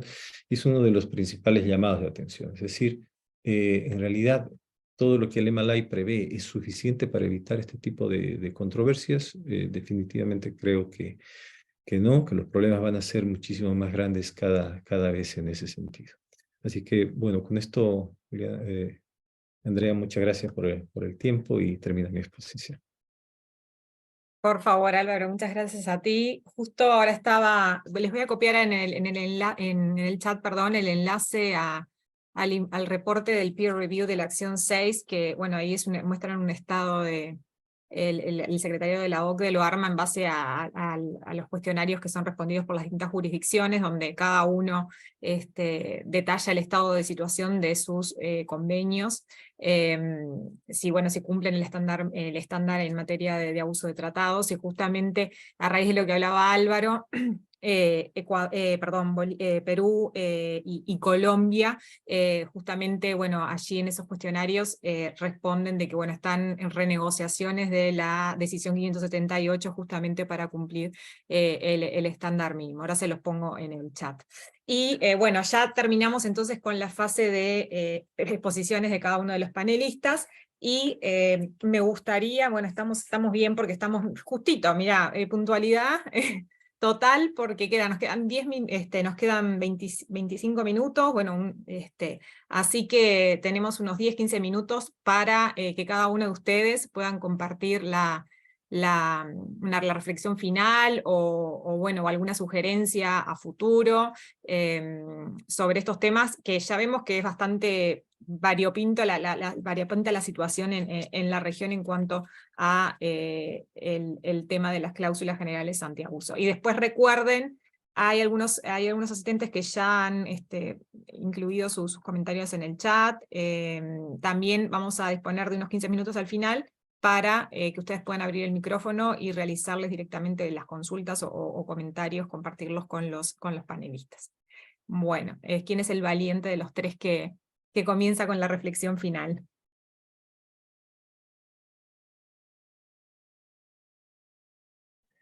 Bueno, ya que... Seguimos el mismo orden. Bueno, Bueno, a ver, yo creo que, no sé si mis conclusiones tienen que ver más con inquietudes o con posibles problemas que con soluciones, en el sentido de que uno ve acá, como lo comentaba Álvaro, que eventualmente vamos a dejar de lado la situación pre-BEP, creo que la hemos hablado de alguna manera y tenemos distintas posiciones, y bueno, la justicia irá avanzando en esos casos. En la situación post-BEP nos vamos a encontrar con convenios que van a tener una cláusula de beneficiario efectivo, y eventualmente van a tener una de estas tres opciones, que puede ser una PPT más una LOB simplificada, o una PPT solamente, o una LOB completa, ¿no? Y a su vez vamos a tener, como comentaba él, una cláusula doméstica, que como muy bien lo dijiste, es totalmente, si vamos al principio de realidad económica, que justamente habla de formas impropias, formas inadecuadas, que nada tiene que ver con este concepto de los propósitos principales, que por lo que estuve averiguando, de alguna manera viene de jurisprudencia europea, de casos Halifax, por ahí, de IVA, me comentaron que por ahí venía por ese lado la idea, aunque yo entiendo que ya con este principio rector de alguna manera ya se venía pensando en cómo iba a ser esta norma general, pero bueno, ahí me pregunto, ¿cuál va a ser el orden, ¿no? ¿Cómo vamos a organizar? ¿Cómo vamos a aplicar? O sea, ¿echo mano a la norma doméstica porque me viene bien en este caso? ¿Echo mano a la PPT, que es mucho más amplia, mucho más, le da mucho más poder a la administración tributaria? O voy por el beneficiario efectivo? O sea, claramente el beneficial owner no funcionó, porque por eso nos encontramos con una acción 6, y con todo lo que implica la acción 6 y el estándar mínimo, que es el preámbulo, y la regla específica, ¿no? Entonces por ahí mi inquietud, y ante la falta de claridad, me parece, de parte de la OCDE en este sentido, me parece que es lo que apuntaba Álvaro al final, es, bueno, cuando se empiece a implementar y a entrar en vigencia las reglas y empiecen a convivir, ¿cuál va a ser el orden? Uno piensa que lógicamente ante una situación lo primero que aplicaría es la regla específica, ¿no? Porque para eso está, y eventualmente ante no tener una regla específica iría una regla general, pero me voy a encontrar con una regla doméstica y una regla en el propio tratado, hablando de situaciones donde involucre obviamente el tratado. Entonces, las acumulo en la aplicación, o voy por la que me permite como administración tributaria tener mayores poderes, ¿no? A mí me parece que ahí hay una cuestión de seguridad jurídica, hay una cuestión de incertidumbre que hay que trabajar. Y por supuesto, como siempre digo, acá hay mucho trabajo de las administraciones tributarias, hay mucha preparación, hay mucha técnica y profesionalismo que necesitamos para que estas reglas realmente sean aplicadas de manera correcta, máxime considerando que hablamos de una regla como es la PPT, que es muy poderosa. Así lo veo yo, ¿no? Porque es una regla que en definitiva, con que se demuestre que uno de los propósitos principales, por más que la OCDE ha hecho un esfuerzo, ha dado ejemplos, a mí me parece que en la práctica es donde vamos a encontrar los problemas, y bueno, es clave el trabajo que vaya a hacer la administración tributaria y la técnica con la que la aplique, la preparación que tengan, los comités que puedan llegar a formar, la información que también tenga. Recordemos la acción 12 del plan BEPS, ¿no? Y estos regímenes de reporte que le van a dar la posibilidad de tener información, el tema de las consultas vinculantes sobre los esquemas de planificación y la opinión que pueda llegar a dar el fisco, la publicidad también de los esquemas de alto riesgo. Yo creo que todo esto influye para generar, porque en definitiva, y creo que lo comentabas muy bien, Juliana, uno acá lo que busca con estas reglas es la sensación de riesgo, ¿no? Generarle esta incertidumbre al contribuyente de que hay esquemas que no se admiten, que hay una posibilidad y un alto riesgo cuando se emprenden determinados esquemas. Pero bueno, son mis impresiones finales respecto de la charla. Así que le doy la palabra a mis compañeros.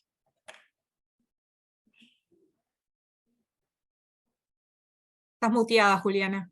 Ya, sí, es que me toca cambiar de pantalla. Bueno, yo creo que yo voy a recoger un poco, voy a recoger empezando o sea, las conclusiones a las que yo llego de alguna manera son, hay que tener en cuenta que la OCDE, o sea, nosotros sabemos de alguna forma que los comentarios de la OCDE no son el final de lo que se acuerda, por eso quedan como comentarios, porque necesitan ser como una guía, pero no es la luz final de lo que se acuerda en el foro.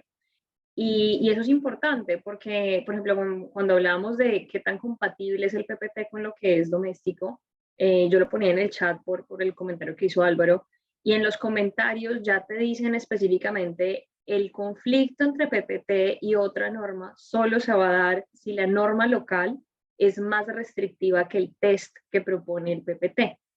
A mí, de alguna manera, también para entenderlo un poco, yo lo he visualizado como un test amplio, pero en el sentido de, digamos, en un punto estaríamos en completo desconocimiento de la ley a desconocimiento solo pues por mínimos. Y ahí, en este último punto, como en ese espectro, es donde de pronto el avance de lo que ha hecho la Unión Europea está con lo que llamaríamos el Poly Artificial Arrangements, que es completamente un acuerdo completamente artificial. Entonces, es eso, porque, digamos, esa palabrita o ese juego de palabras de completamente artificial aparece acá desde la Unión Europea y se impulsa un montón por el tema de que la Unión Europea no inicia con una cláusula general antiabuso, sino con un principio. Y el principio lo empiezan a desarrollar desde, no recuerdo bien el año, pero creo que es como el 60, con un tema de impuesto indirecto que es precisamente uno de estos casos de Halifax y unos anteriores a Halifax. Entonces, lo que sucede con esto, como toda esta reflexión que viene en mi cabeza con un montón de luces que se me encienden cuando hablo de esto es, todos esos casos van al punto de decirte, bueno, es que yo quiero asustar al contribuyente un poco, pero al tiempo no quiero dejarlo en el aire. Yo quiero decirles, usted puede hacer, pero no lo que quiera con mi sistema. Y ese es como el punto hacia el que está yendo. De alguna manera, los comentarios o los ejemplos que da la OCDE en la acción 6 son los comentarios de los casos fáciles. ¿Por qué? Porque son los casos fáciles, porque claramente solo sobre esos casos se ponen de acuerdo todo el foro para decir, bueno, en este caso sabemos que, por ejemplo, usar una holding no es per se un problema, ¿no? Y eso es un caso fácil. Y los casos difíciles no llegan al comentario, no llegan a la acción 6, porque no hay un acuerdo, ¿no? Y eso tiene sentido, es decir, esos casos fáciles pues tocará resolverlos a nivel local. Ahora, todo esto en conjunción habla de que hay un camino, el camino no en tanto es es decir, bueno, voy a resolver todos los problemas. El camino es, ya sé más o menos qué se ve desde el punto internacional como una violación del tratado, una violación de no cumplir con esta cláusula PPT, versus lo que tengo yo a nivel local. Y de alguna forma, lo que viene a futuro también en desafío dentro de eso es que no solo con el PPT estoy tranquila, porque el multilateral no es un sistema de match, es un sistema de que si yo elijo una cosa, el otro país elige lo mismo que yo, y de que me cubra, ¿no? Mi tratado, por ejemplo, Colombia tenía a Suiza dentro de sus tratados bilaterales y Suiza no cubre a Colombia dentro del MLI. Entonces, son ese tipo como esas finezas dentro del sistema que hay que ver cuando yo llego a un punto de un caso, ¿no? Como operador jurídico en cualquier instancia. Y eso es el desafío, de alguna manera, el desafío más grande. Yo no creo, sin embargo, pues que tengamos una desaveniencia total sobre, o estemos completamente perdidos todos respecto de cómo se aplica una cláusula general de uso. Creo que sí hay más herramientas para conectarlas con todas estas otras doctrinas que existen ya en cada país. Pero eso es el gran reto. El gran reto es sentarnos a pensar más o menos cuál es el límite y hacer el balance. Es decir, yo siento que sí hay un balance porque no en vano hablamos de principios, tanto a favor de la administración como en contra, como a favor del contribuyente. Y eso sigue estando ahí, sigue siendo parte pues de la eterna lucha que hemos tenido toda la vida los que nos dedicamos a esta profesión en este ámbito tributario.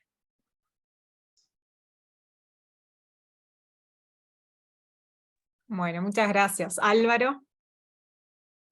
Sí, Andrea, de verdad muy corto, coincido plenamente con lo que Juliana y Pablo han comentado.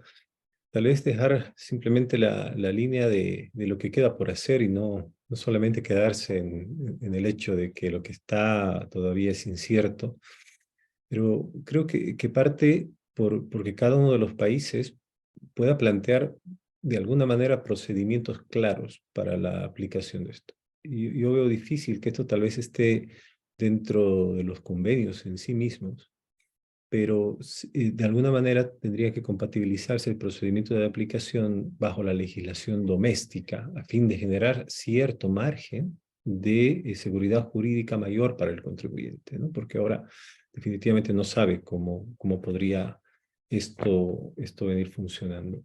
Estamos ante una situación de subjetividad, ¿no es cierto? Para poder interpretar cuál es el propósito.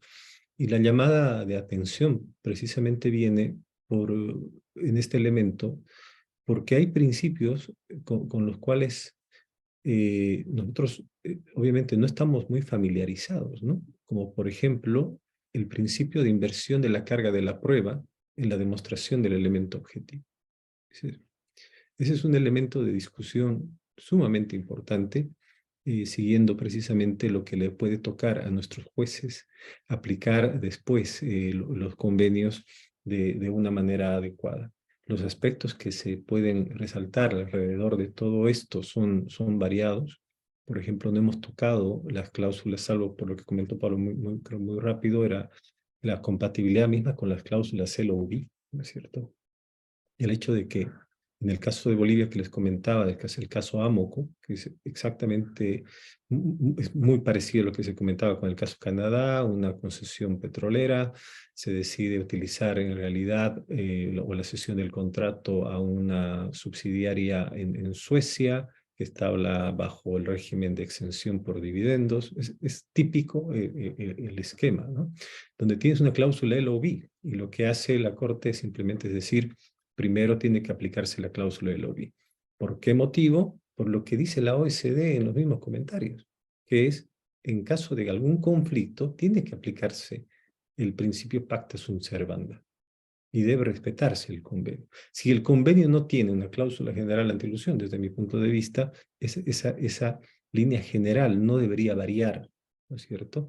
Porque hoy tenemos una cantidad de convenios que todavía siguen vigentes y que no tienen en América Latina una fuerza todavía legal o obligatoria con relación a las nuevas cláusulas establecidas en el artículo 29.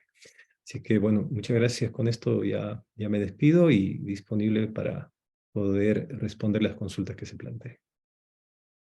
Muchísimas gracias, Álvaro. Bueno, la verdad que bueno, hay que seguir este tema monitoreándolo y ver su evolución.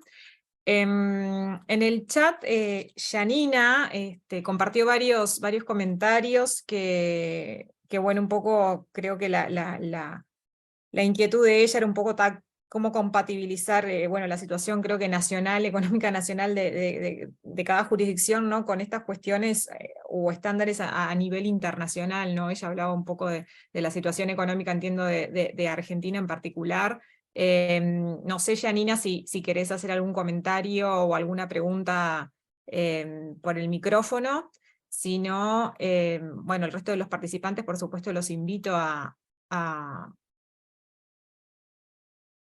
No, todo ok, Janina, bueno, bárbaro.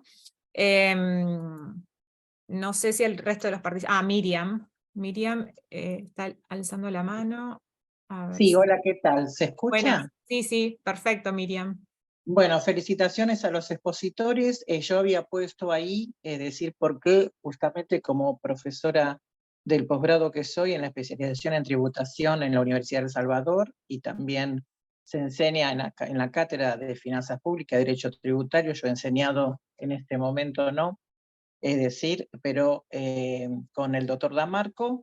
Bueno, el artículo 1 y 2 de la Ley de Procedimiento Tributario, así como el artículo 5 de los códigos fiscales, prevén esta norma. Entonces, yo creo que los convenios están recopilando lo que decía nuestro maestro en tributación, Dino Yara, ya la intentio facti sobre la intentio iure. Esa es la elusión tributaria, donde el derecho privado lo admite y donde no lo admite la tributación.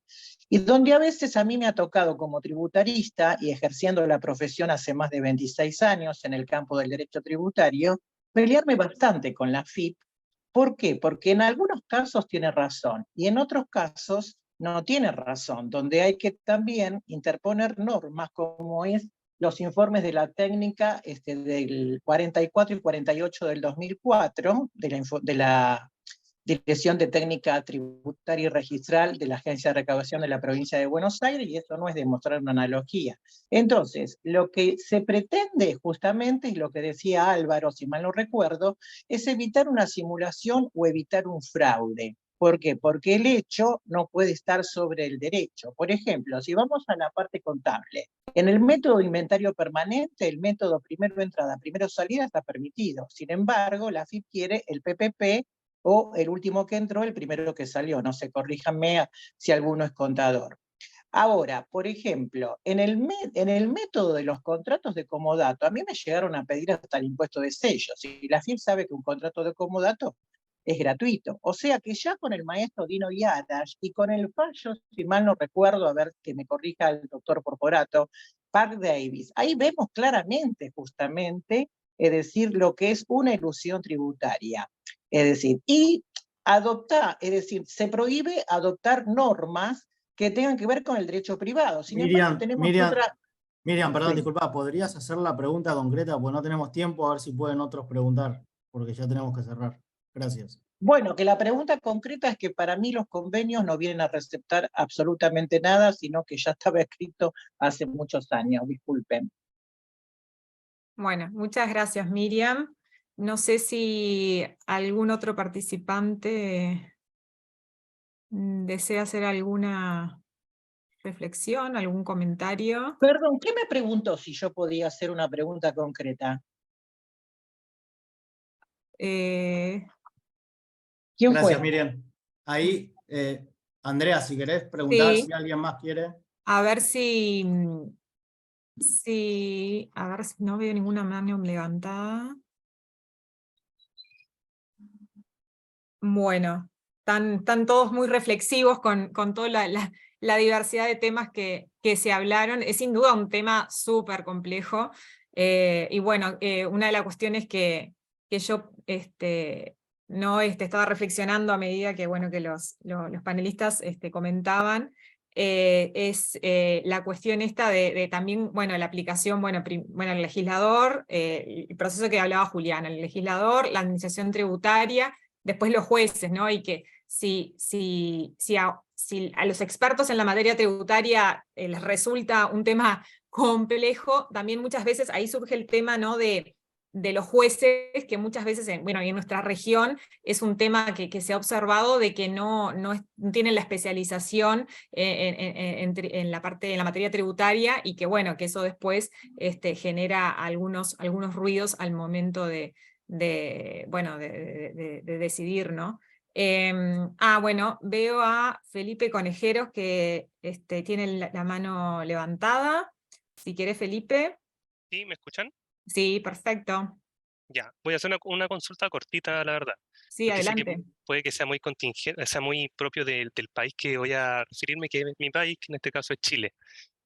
Acá nosotros tenemos un debate sobre si la norma antielusiva general se debe aplicar a nivel de la administración tributaria o lo deben declarar los tribunales.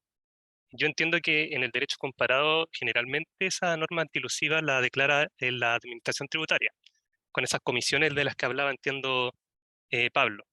Pero acá hay una reticencia hace ya desde 2014 más o menos, se ha intentado modificar para que esa calificación se haga administrativamente y no se tenga que recurrir a un tribunal. Entonces yo quería saber cuál es la opinión. Yo sé que va a depender de la cultura propia del país, etcétera, sus tradiciones, la doctrina, etcétera, pero ¿cuál es la opinión qué les parece? Porque lo que yo entiendo es que esto es bien propio de Chile, o sea, es como que fuera un caso excepcional el hecho de que esa declaración de elusión se haga a nivel judicial.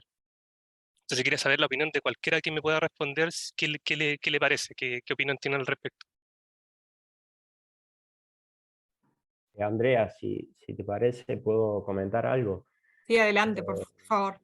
Eh, Quizás por ahí, Juliana, con su conocimiento en cuanto un poco más profundo en cuanto al origen de toda esta cuestión, nos puede enriquecer. Pero a mí me parece que las reglas GAR nacen justamente como una posibilidad, como una facultad que se le da a la administración tributaria de poder, a partir de la regla, ¿no? Porque sabemos que hay reglas de realidad económica, fraude de ley, simulación, hay reglas que vienen de la jurisprudencia, otras que son legales, o sea que ahí tenemos muchas cuestiones. Pero me parece que en términos generales, no conozco el caso particular por ahí de Chile, para mí es la facultad que se le da a la administración tributaria de poder recaracterizar y hacer una determinación, de recaracterizar o desconocer, lo cual implica también que esto va a ser revisable en la justicia, ¿no?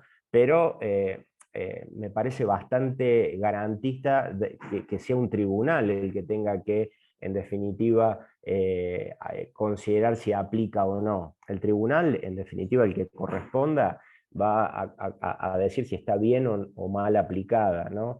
Pero en cuanto al origen, yo lo entiendo de esa manera. No sé por ahí, Juliana, si lo querés comentar desde tu conocimiento. Sí, Pablo, sí, digamos que, bueno, la pregunta que hace Felipe es directamente si desde la visión comparada esto se repercuta en otra jurisdicción.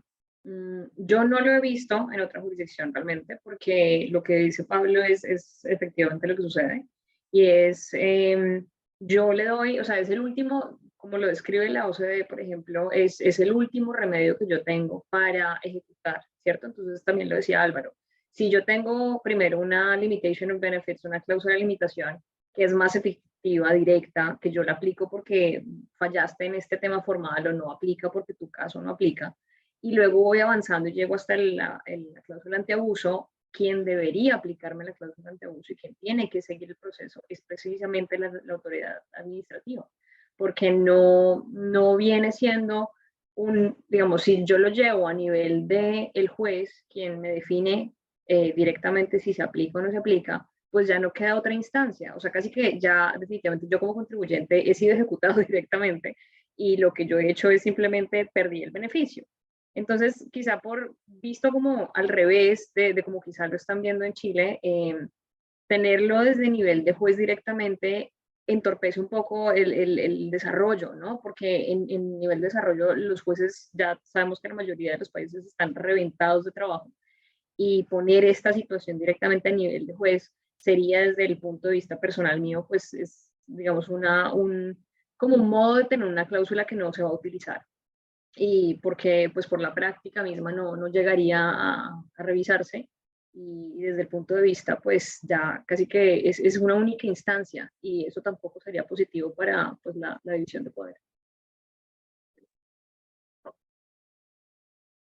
Andrea, si me permites, bien breve, hace mucho sentido lo que está discutiéndose en Chile desde mi punto de vista, porque me imagino que surge de la desesperación y la necesidad del contribuyente de encontrar un camino adecuado para que en una determinación se tenga que aplicar la cláusula general antielusión. Hemos visto que es una necesidad y varios países han creado estos comités.